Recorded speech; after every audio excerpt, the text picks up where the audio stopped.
Third placer niyo, Dulyong. Mati. Third placer. Third place. Gabi mga ga, another day, another life, another place nga pusuntanan. Ya, sa may tanda dire.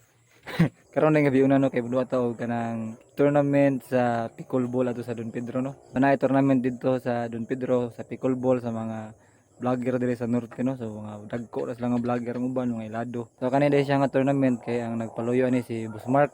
Sa mga nakailada kang Boss Mark, maayo kung nakaila mo kung wala, follow mo siya ang page nyo kay siya akong gihangyo nga makaduwa ko kay dapat onda 10k plus followers naman to ang makaduwa. So hangyo ko ka Boss Mark nga basi makaduwa ta nya. Paluyan sa Ginoo nya. Naloy sa si Boss Mark sa to nga gipaduwa ta sa ilang tournament. So alas 8 ang call time nya, hapit na alas 8. So di ta maglangay-langay kay naghangyon lang kita, malit pa jud ta. So adto na ta. Let's go.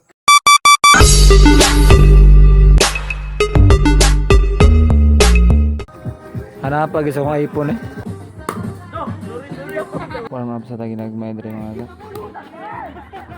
So good na ang duwa niya ang nabidyohan na ni kay ang uban ra nga lowlights kay wala man ni highlights kay di mo ta kamao ni takir mo to adre.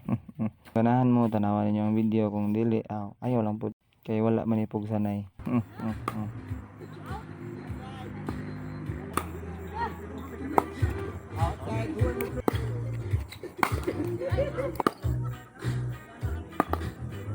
Daog ta sa first game mga ga, second game na.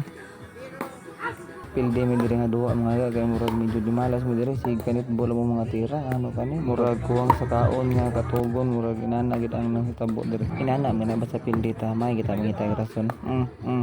Third game na mga ga, daog mi dire kay nirali og kadusi ang serbisyo ni Dulyong ni si Ridogan. Bitaw swerte lang jud ni ani kay ligon ba ni mong kontra si Tabangga kog si Ohoy.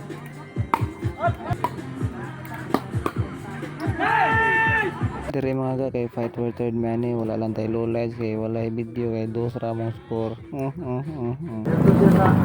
Kaon. Salamat kayo Boss M sa opportunity nga imong gihatag ug sa mga kauban ako nga mga content creator. Salamat kayo sa lingaw ug nindot nga duwa. Sabi na gid kang idol yung no, kauban ako no. Ug kang konsehal Michael Pasaol. Salamat kayo kon sa paghatag sa prize sa third placer no. Dili kami third placer pero nasa mga prize yata ni kon sa mga. Mo to siya mga ga, ang susunod gayon. Ganito TV ano out. See you.